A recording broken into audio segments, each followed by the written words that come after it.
The conservative watchdog group Judicial Watch says the FBI has now found some new documents on that controversial 2016 tarmac meeting between former President Bill Clinton and then Attorney General Loretta Lynch. This was after the FBI previously said it didn't have any documents with that. The meeting came at the height of the Hillary Clinton email probe and fueled Republican speculation that the Clintons were trying to influence the outcome of that investigation. Meanwhile, Lynch will reportedly be grilled on Capitol Hill this week. She'll testify. House and Senate lawmakers will look into the Russian interference of the presidential election last year. Let's bring in now Tom Fitton, the president of Judicial Watch. Tom, good to have you today. Let's start with the basics. What did we learn from these documents? Well, we haven't gotten them yet. The FBI, when we had sued for them, they did supposedly a search, and they told us at the beginning of the year they didn't have anything. We had another lawsuit against the Justice Department for records about this Clinton-Lynch tarmac meeting. And we did get documents from the Justice Department that showed that they were in communication with top officials of the FBI. So, lo and behold, the FBI comes back to us and says, we're going to reopen your FOIA. Actually, it was never closed since we were in litigation. And just the other day, they told us they found 30 pages of records that they need or they want until November 30th to give us the records.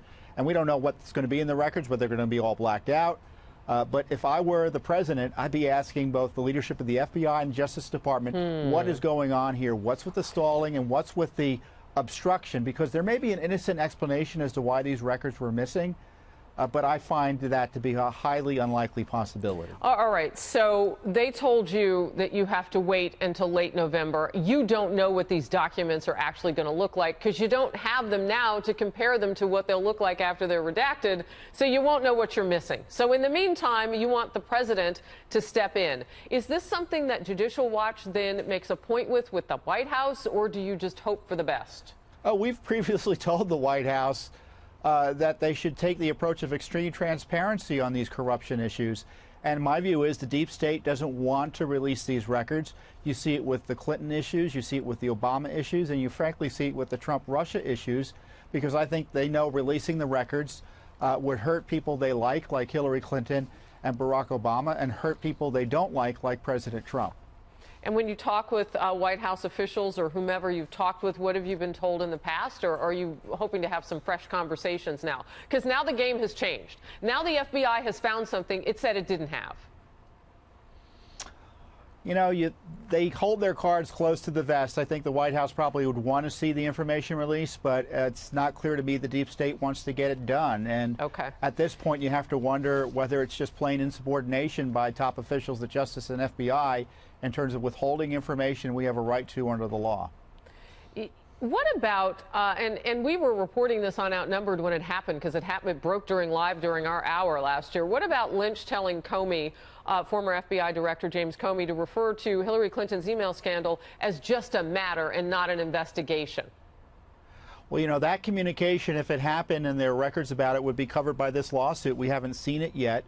We've asked for the FBI records about the Clinton investigation. And we've gotten records, but they've only released about half of the records they have. So for every record they give us, they withhold another one. Again, this is why the administration at the top levels needs to pay attention to this issue, because this corruption is a major issue for the American people. And this is why people like Jeff Sessions and the new FBI director have their jobs, is because people wanted the swamp to be drained. And when you get this obstruction, Harris, this is the sort of thing that drives people crazy, because they know the records can be released. We're not asking for state secrets. We want to know what the government was up to on this corruption issue. Yeah, that's really interesting to hear you put it in that way, because they certainly have not labeled it this way, the FBI or anybody else.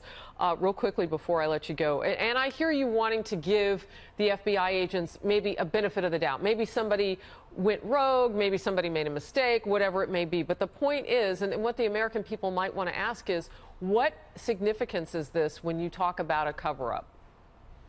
You know, when we asked the State Department for records, they said they looked everywhere. They didn't have Hillary Clinton emails. And it was Judicial Watch FOIA litigation that forced their hand and forced them to disclose that they had all these Clinton emails. This reminds me of that, to be frank. That's what this reminds me of.